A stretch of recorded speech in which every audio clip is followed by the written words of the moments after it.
Sye Raa Telugu news టీవీకి స్వాగతం.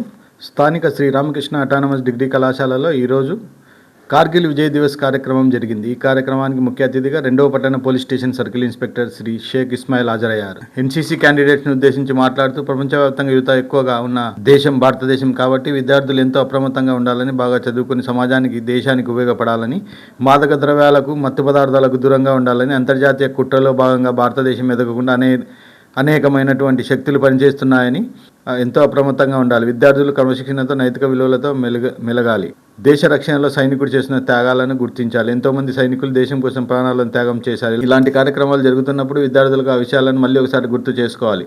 నాయకులుగా ఎదగడానికి ప్రయత్నం చేయాలి. సభా కార్యక్రమం అనంతరం నంద్యాల పట్టణంలో Ramakrishna PG college, state bank colony నుండి 2 టౌన్ పోలీస్ స్టేషన్ వరకు ఎన్సీసీ క్యాండిడేట్ ర్యాలీని నిర్వహించారు. ఈ ర్యాలీలో ఎన్సీసీ క్యాండిడేట్ దేశభక్తి ఉట్టిపడేలా నినాదాలు చేస్తూ ఎంతో విజయవంతంగా ర్యాలీని కొనసాగించారు. ఈ కార్యక్రమంలో ఎన్సీసీ ఆఫీసర్లు lieutenant Kamal Khan, caretaker officer Lakshmi Durga, doctor Lalitha, Saraswati కళాశాల అధ్యక్షులు, విద్యార్థులు ఎన్సీసీ క్యాండిడేట్స్ కార్యక్రమంలో పాల్గొని విజయవంతం చేశారు.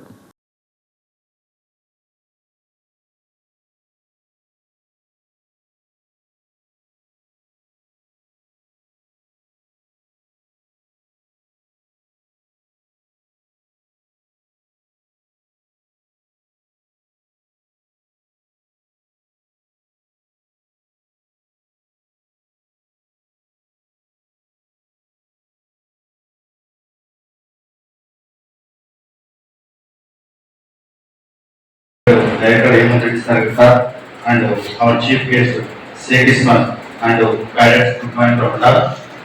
ఈరోజు మనం 9th కార్గిల్ దివస్ అంటే విజయ్ దివస్ ఎందుకు జరుపుకుంటున్నామంటే 99 జూలై 2027 మనము పాకిస్తాన్తో యుద్ధం చేసి ఆ రోజు విజయం సాధించిన గుర్తుగా మన ఈ విజయ్ దివస్ చేసుకుంటున్నాం. కానీ ఈ సంవత్సరం ఏం చేస్తున్నారంటే central government Friday, Saturday 2 days కూడా ఏం చేశారంటే ఈ విజయ్ దివస్ గా పరిగణించారు. చెక్ పోస్ట్ ఏర్పాటు చేసుకున్నారు. చెక్ పోస్ట్ ఏర్పాటు చేసుకున్న తర్వాత మామూలుగా గస్ట్కి పోయినారు. ఒక ట్రూప్ పంపించినారు. ట్రూప్ పంపించిన తర్వాత వాళ్ళు ఏం చేశారంటే అక్కడికి వాళ్ళేమో హైట్ ఉన్నారు. మన మండలం దాదాపు ఒక 700-800 feet తక్కువలో ఉన్నారు. వాళ్ళు ఫైరింగ్ చేసేసారంటే చూసి ఫైరింగ్ చేసేవాళ్ళు. మొత్తము ఫస్ట్ ట్రూప్ పోయినారు. ట్రూప్ పోయిన తర్వాత మళ్ళీ ఏం చేసినారంటే వాళ్ళు కాల్ చేశారు. బాడీస్ కూడా దొరకలేదు. మళ్ళీ ఒక 1 week తర్వాత మళ్ళీ ఏం చేసినారంటే మన వాళ్ళు ఇంకా రాలేదని ఒక మేజర్ ఒక బ్రిగేడియర్ తర్వాత మిగతా ఒక ట్రూప్ తీసుకొని పోయినారు. వాళ్ళు అట్లే చేసినారు. కానీ మనలోకి ఒక డౌట్ వచ్చింది. అంతకు ముందు ఏం చేసినారంటే ఒక గేదెలు కాసేతను మన సైన్యానికి ఒక ఇంటి ఇచ్చినాడు. సార్ పైన ఎవరో ఉన్నారు, వాళ్ళు చదువుతూనే ఉన్నారు, ఇచ్చినారు కూడా మనలో చేసిన కొద్దిగా అంటే జస్ట్ పంపించినారు ఏదో జరుగుతుందని.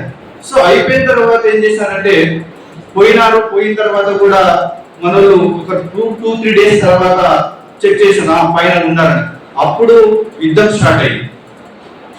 యుద్ధం స్టార్ట్ అయిన తర్వాత మనకు ఒక మేజర్ ఉన్నాడు. ఒక మేజర్ ఏం చేసినాడంటే ఒక ట్రూప్ తీసుకుపోయి అంత హైట్ వరకు కూడా ఆయన పాకినాడు.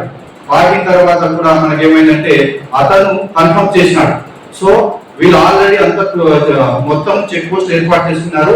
ఏర్పాటు చేసుకున్న తర్వాత దాదాపు అప్పటికే మనలు దాదాపు ఒక 200 soldiers ను లాస్ అయినారు. అప్పటికే అంటే వీళ్ళు వెళ్ళిపోవడం ఒక ట్రూప్ పోవడం వాళ్ళ పైనుంచి కాల్చడం. సో మనలు పై నుంచి కింది నుంచి కాల్చాలంటే పోవడం దగ్గర. సో పై నుంచి కాల్చడం వల్ల ఏమైతుందంటే టోటల్ గా 200 soldiers అప్పటికి కోల్పోయిన తర్వాత అప్పుడు మన సెంట్రల్ గవర్నమెంట్ చేసినట్టే అప్పుడు యుద్ధం స్టార్ట్ చేశారు. సో ఆల్రెడీ మనము కార్పులు విరమించినాక కూడా వాళ్ళు -60°, ఎందుకంటే వాళ్ళు ఒక 1 year ముందు నుంచి ఏం చేశారంటే ఆ పాకిస్తాన్ సైనికులకు ట్రైనింగ్ ఇచ్చినారు -degrees లో ఎలా ఉండాలి. సో -degree లో ఉంది వాళ్ళు. అప్పుడు యుద్ధం స్టార్ట్ చేసిన తర్వాత మనోళ్ళు 200 మంది సైనికులు అమరులైన తర్వాత మనోళ్ళు ఏం చేసినప్పుడు యుద్ధం స్టార్ట్ చేశారు. సో కరెక్ట్ 20 days ఏమైనా 2 months లో మనము ఆ యుద్ధంలో జయించినాం. దాని గుర్తుగా మనము ఈ కార్గిల్ దివస్ జరుపుకుంటున్నాం. So thank you giving this opportunity. Sheikh Ismail sir, Central Inspector of Police, Nandyal, and NCC men and women officers, faculties, media friends, and my dear student friends, a very good morning to all. ఇంతసేపు like Kargil Diwas అసలు ఎందుకు చేసుకున్నాం, ఎలా చేసుకున్నాం, దేనికోసం చేసుకున్నామని students చెప్పారు, నేను చూసి సార్ చెప్పారు. I always want to say one thing. Yes, ఒక వార్ అనేది స్టార్ట్ అయితే దానివల్ల నష్టపోయే వాళ్ళు చాలా మంది. లైక్ మీకు బయట ఎక్సైటింగ్ ఉండొచ్చు, లేదా మీరు ఆడే మొబైల్ గేమ్స్లో, మీ వీడియోస్లో, లేదా మీరు పెట్టే స్టేటస్ వల్ల చాలా ఆనందంగా ఉండొచ్చు, చాలా కొత్తగా ఉండొచ్చు. కానీ ఇమాజిన్ ఒక వార్ అనేది స్టార్ట్ అయితే that really takes the country apart, stating that like ఈరోజు జరుగుతున్న వార్స్ ఏవైనా తీసుకోండి, ఒకవైపు సిరియాలో తీసుకోండి, ఒకవైపు ఇజ్రాయెల్లో తీసుకోండి, లేదా ఒకవైపు రష్యా, యుక్రెయిన్, ఏమైతాయంటే ఫస్ట్ ఆఫ్ ఆల్ కంట్రీస్ యొక్క ఎకానమీ అనేది డ్రాప్ అవుతుంది. కంట్రీ యొక్క ఎకానమీ డ్రాప్ అయినప్పుడు ఆ కంట్రీ యొక్క ఎక్స్చేంజ్ రేట్ పడిపోతుంది, ఆ కంట్రీలో ఉండే కరెన్సీ వాల్యూ తగ్గిపోతుంది. దాని ఏమంటారు, ఇప్పుడు ఎలా అంటే మీరు హ్యాపీగా వెళ్ళి ఇప్పుడు షాప్కి వెళ్ళి ఒక కేజీ రైస్ కొనుక్కోవాలన్నా షార్టేజ్ పడుతుంది, గూడ్స్ పైన షార్టేజ్ పడుతుంది. ఎందుకంటే I don't think so like 1999లో కార్గిల్ వార్ జరిగినప్పుడు ఇక్కడ ఉన్న స్టూడెంట్స్ ఎవరైనా పుట్టున్నారో లేదో నాకు తెలియదు, హోప్ఫుల్లీ నన్ ఆఫ్ యూ. కానీ ఇక్కడికి వచ్చిన ప్రెస్ వాళ్ళు అయితేమి, లేదా పోలీస్ వాళ్ళు అయితేమి, లేదా చీఫ్ జస్టిస్ గారు అయితేమి, మేమైతే we were there, we seen what happens during the war.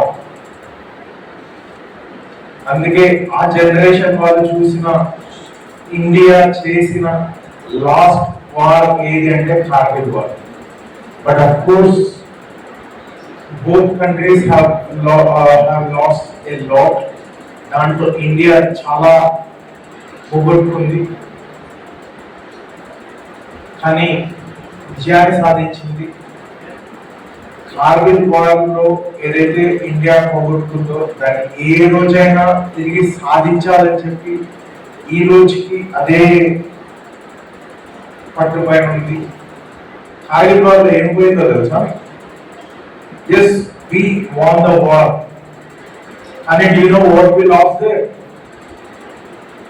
Telsa? Anyone? India map చూసారా మీరు ఎప్పుడైనా? చూసారా? India map, actual India map ఒకటి ఉంటుంది, కానీ ప్రెసెంట్ ఇండియా మ్యాప్ ఒకటి ఉంటుంది. ఆ ఒక రీజియన్ ఉంటుంది, ఆ రీజియన్ కి చాలా పేర్స్ ఉన్నాయి, చాలా నేమ్స్ ఉన్నాయి. We Indians we say it's as Kashmir, and they say some other people say like Azad Kashmir, and some other people say like Pakistan occupied Kashmir.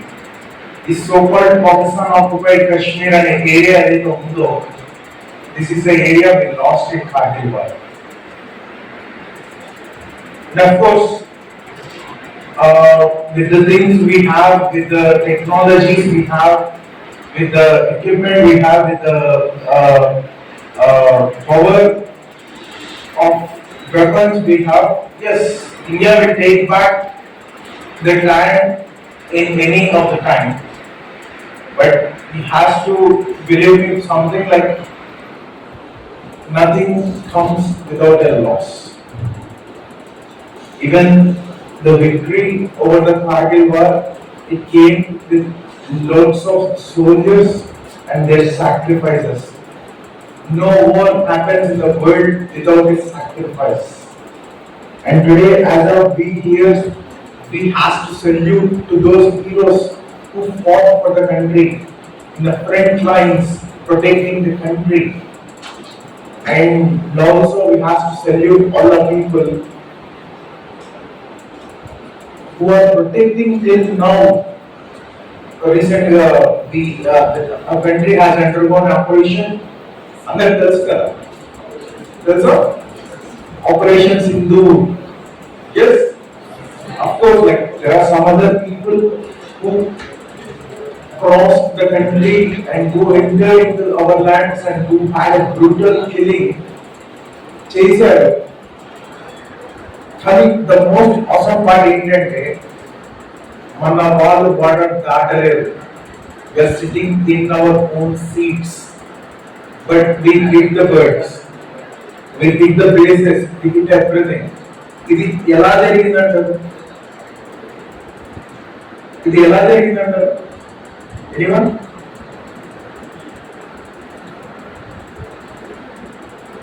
This happens only because of research and development in the country. ఈ రోజున ఇక్కడ కూర్చున్న students అయితే ఎవరైతే మీరు రేపటి countries future is you. మీరు ఏమంటారు like don't think over sir. మేము ఎక్కడ సార్ నంద్యాలలో సోబోల్డ్ రామకృష్ణ డిగ్రీ కాలేజ్లో చిన్న బిఎస్సీలో చిన్న బీసీఏలో చిన్న బీకామ్ చేస్తున్నాం సార్. అక్కడ ఎక్కడో జరిగేదానికి మాకు ఏం సంబంధం సార్? నేను చెప్తాను నా సంబంధం ఏంటని. దాని like you know even the ocean starts with single drop of water. నమ్ముతారా నమ్మారా?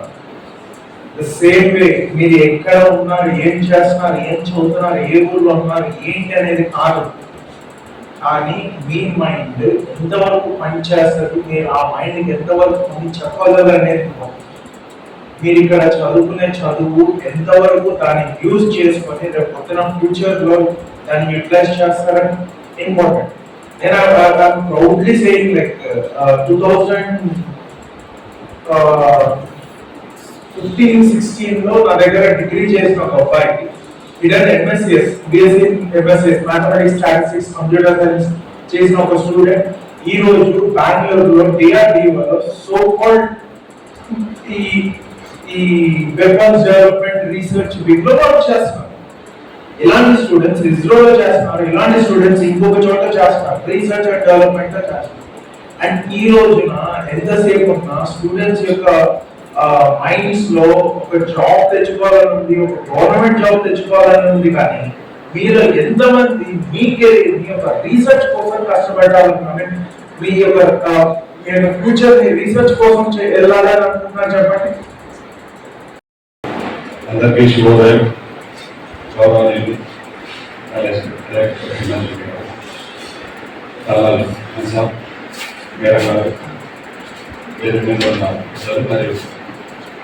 మరియు క్యాడెట్స్ అండ్ ఫ్రెండ్స్ మరియు మీడియా మిత్రులందరికీ ఈరోజు చాలా సుదీర్ఘము. మరి జూలై 26 అనేది మనము ఒక భారతదేశం అంటే ప్రతి ఒక్కరికి అసూయ.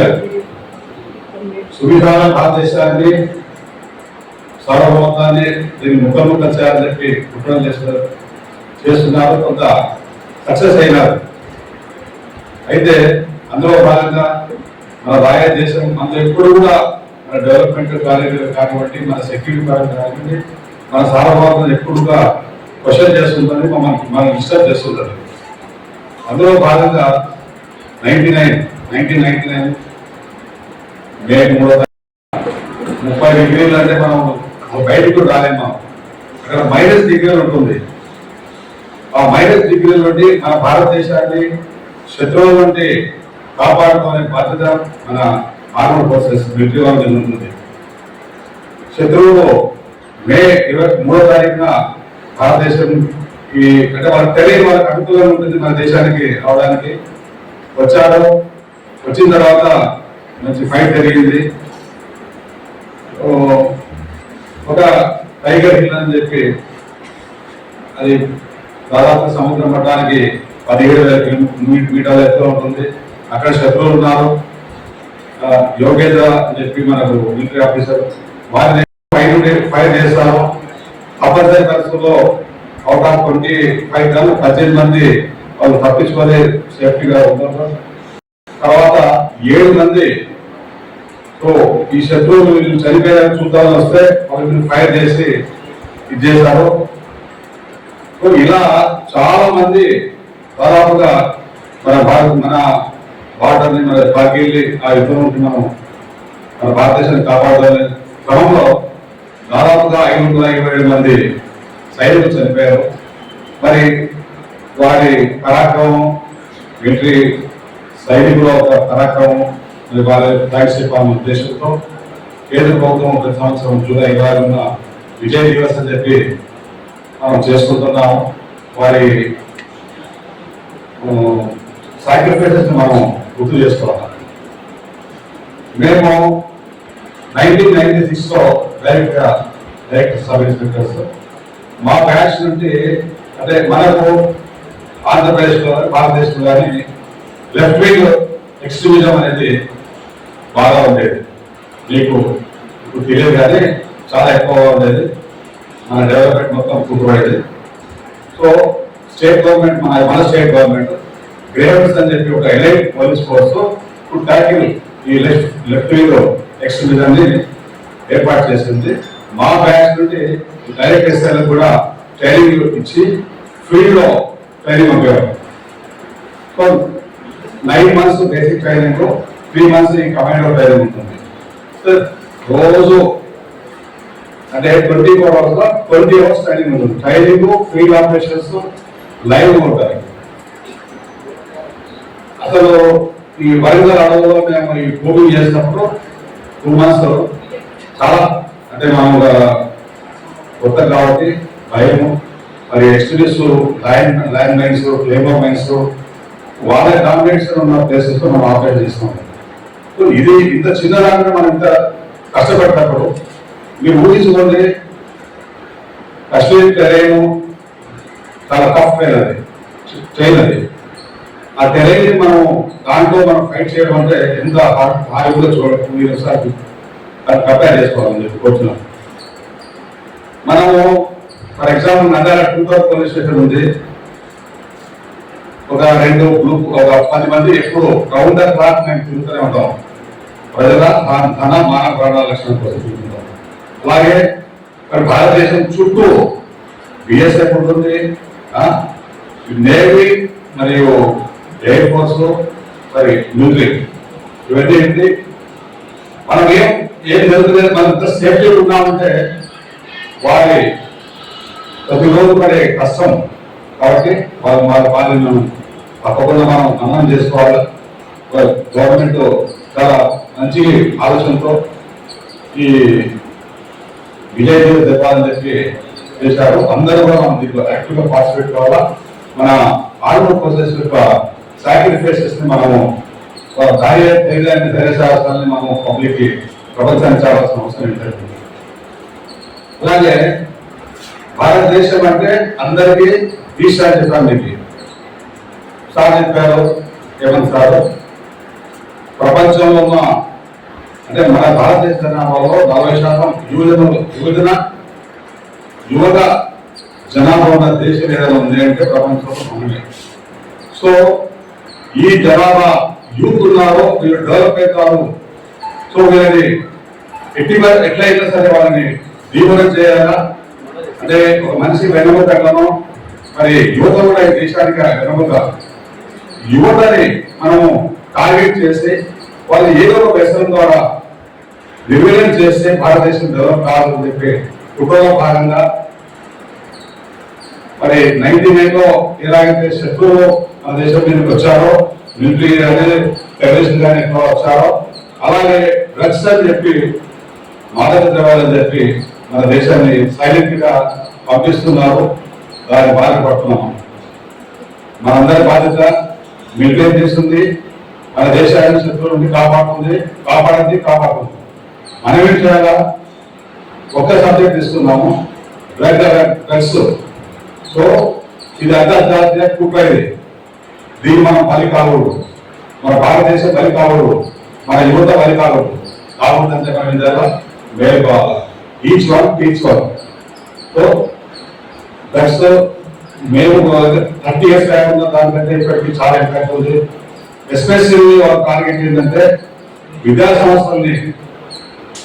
సంస్థల్ని టార్గెట్ చేయడం, మార్కెటింగ్ చేసుకోవడం, మరి స్టూడెంట్స్ ని అన్ని రకాలుగా ఆర్థికంగా మరి క్రైమ్స్ లో వెళ్ళినట్టు మరి సాంఘిక రీసెర్చ్ డెవలప్మెంట్ అది జరగకుండా అన్ని రకాల స్ట్రెస్ కాబట్టి మనం ఆ విషయంలో మనం అక్కడ మిగతా రకమైన ఫైట్ చేస్తున్నారో మనం కూడా ఈ డ్రగ్స్ గురించి మనం ఫైట్ చేయాలా దేనికోసం మన భారతదేశం మన కోసం దేశం కోసం ట్రంప్ ఏమన్నాడు భారతీయులకు ఇవ్వద్దన్నాడు కొన్ని సంవత్సరాలు పోతే వాళ్ళకే మనం ఇంప్లాంట్ ఇస్తాం సార్ చెప్పినట్టు మన R&D కానీ డెవలప్ అయిందంటే మనమే వాళ్ళకి అమెరికాలో జాబ్ ఇస్తాం మనం నిజమే భారతదేశము అన్ని రకాల సోర్సులు ఉన్నాయి ఖచ్చితంగా మనం త్వరలో వరల్డ్ నమ్మకం కంటే కాబోతుంది మనమంతా ఐక్యంగా ఉండాలా మరి ఈ సోషల్ ఈవెంట్స్ మనం ఫైట్ చేయాలని చెప్పి మేము కోరుతున్నాం